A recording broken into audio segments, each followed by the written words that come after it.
Welcome to Story Lab. This week, we're talking about a battle that called for a little extra cooperation. So, why don't we work together to open up the show? Yeah, okay. Welcome to the show. Everyone, hey, that's my line. What are you doing?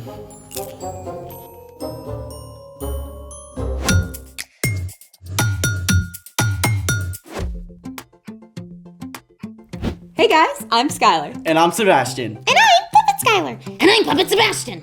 This month, we're talking about the way God created us to work with others. And all things we can do better together. Okay, I gotta ask, what's with the puppets? You don't like your mini-me? I didn't say that, but those are clean socks, right? I have like 20 pairs. Besides, who can wear that many socks? Well, sock puppets aren't really my thing. You can be two people at once! Besides, we are awesome! Okay. And if I stretch a little, you can have 3 characters. Okay, I don't And if I stretch my other foot, then I can maybe get... Skylar! Story Lab isn't a one-person show. Oh. But there are some kinds of puppetry that require teamwork. I'm listening.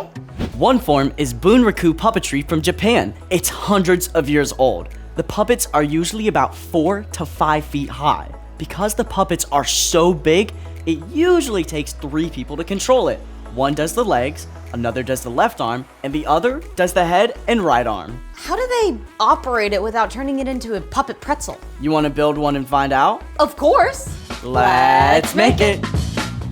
Today, we're gonna make our very own 2-person puppet. To start, you'll need 3 dowel rods about 4 feet long, at least 3 large pieces of cardboard, and some scissors or a craft knife. You'll also need a marker, duct tape, a stapler, art supplies for decorating, an adult-size long-sleeve shirt. Step 1.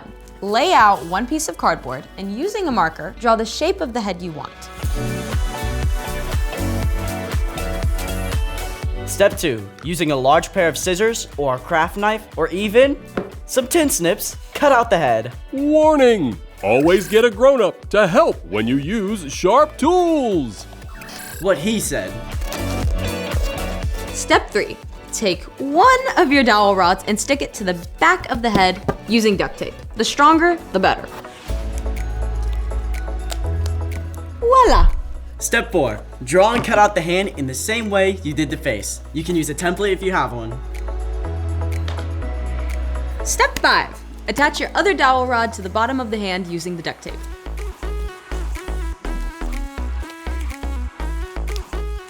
Like this. High five. I gotta hand it to you. These rods sure are handy. Step 6.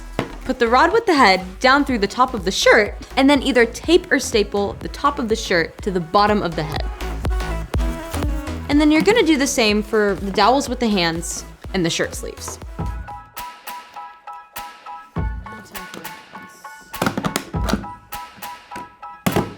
Step 7. Decorate your face. For this part, you can cut out a piece of cardboard and craft paper into a shape of an eyes, a nose, or even a mouth. Or whatever. And in honor of our Showtime theme, I have a design that's perfect for this occasion. Welcome to the dramatic world of Story Lab. A place filled with wonder and with fun. Did you hear about the lizard who lost his tail? Oh no! Whatever happened to him? He went to sell t-shirts and it grew right back. How did selling t-shirts make his tail grow back? Because now he works in retail.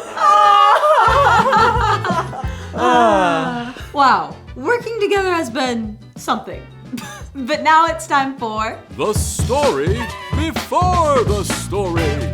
Today, we're in the book of Exodus, which tells the story of God's people. The Israelites have been enslaved in Egypt for hundreds of years. They cried out to God, and God sent a man named Moses to help them. God freed the Israelites and led them through the Red Sea and into the wilderness. God's presence guided the people in a giant pillar of cloud.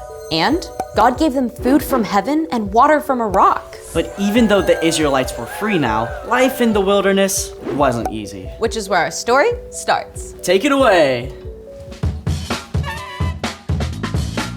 Hi everyone, I'm Erica. Hope you're ready for a little drama because today's story is full of more ups and downs than a theme park roller coaster. As the Israelites traveled into the wilderness, a group of people called the Amalekites came out to attack them. But God's people had no experience in fighting battles. Moses appointed a man named Joshua to lead the army. Choose some of our men, then go out and fight against the Amalekites. Tomorrow I will stand on top of the hill, holding the walking stick God gave me. Now, you should know, Moses' walking stick was special. God had once turned his staff into a snake and back again, and also told Moses to raise it up high to part the Red Sea. As the inexperienced soldiers prepared for battle, they probably felt completely overwhelmed. Oof, this is so heavy. Is there a right way to hold a sword? When morning came, the two armies met on the field of battle, while Moses, his brother Aaron, and their friend named Hur stood atop the nearby hill.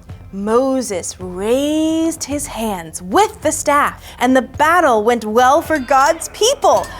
We've got him on the ropes now, boys! But as Moses grew tired and lowered his arms, the Israelites had a bad time. Whoa! Help!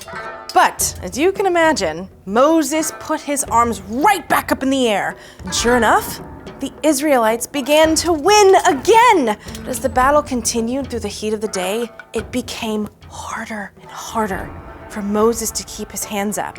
Look at him. He's gonna drop. Moses can't do this alone. Aaron and Hur found a large rock for Moses to sit on. Then, they stood alongside and held his arms up for him. Once again, the battle went well for God's people. And by the end of the day, they defeated the Amalekites completely. Victory is ours! God gave Moses a way to help the Israelites by raising his arms up high. But Moses couldn't do it alone. Instead, Aaron and Hur worked together to help Moses and all of God's people win the battle. The end! So Aaron and Hur saw Moses was struggling. And when they helped him, they helped the armies of Israel too. That's so cool. I call it a win-win. So, what's our part in the story? Well, just like Moses' friends saw when he needed help, we can pay attention and jump in when our friends need help. That's one way to cooperate. Cooperation is working together to do more than you could do alone. Like maybe you've got a friend who's really stressed about a math test. You could help them study. And you could ask other friends to encourage them too. That's a good one. Or it could be helping a younger sibling get ready for school in the morning. You could tie their shoes while your grown-up packs lunches. Then you help everyone get out the door on time. It might be as simple as inviting a new kid to sit at your lunch table so you and your friends can help them feel welcome together. It's basically keeping your eyes open for ways to cooperate. Exactly. When we follow Jesus, God sends the Holy Spirit to live with us. So you can ask God to give you opportunities to help others. And the patience to cooperate with them. Thank you for cooperating with us today. You bet. See you next time. Bye. So here's the thing. Work together to help someone succeed. Whether it's helping a classmate with schoolwork, Or just brightening someone's day. speaking of helping, Care to help me close out, Puppet Skylar? You know it, Puppet Sebastian. Thanks for joining us in the Story Lab. See you next time. I think you do the voice better. I agree. High five. Yeah, that works.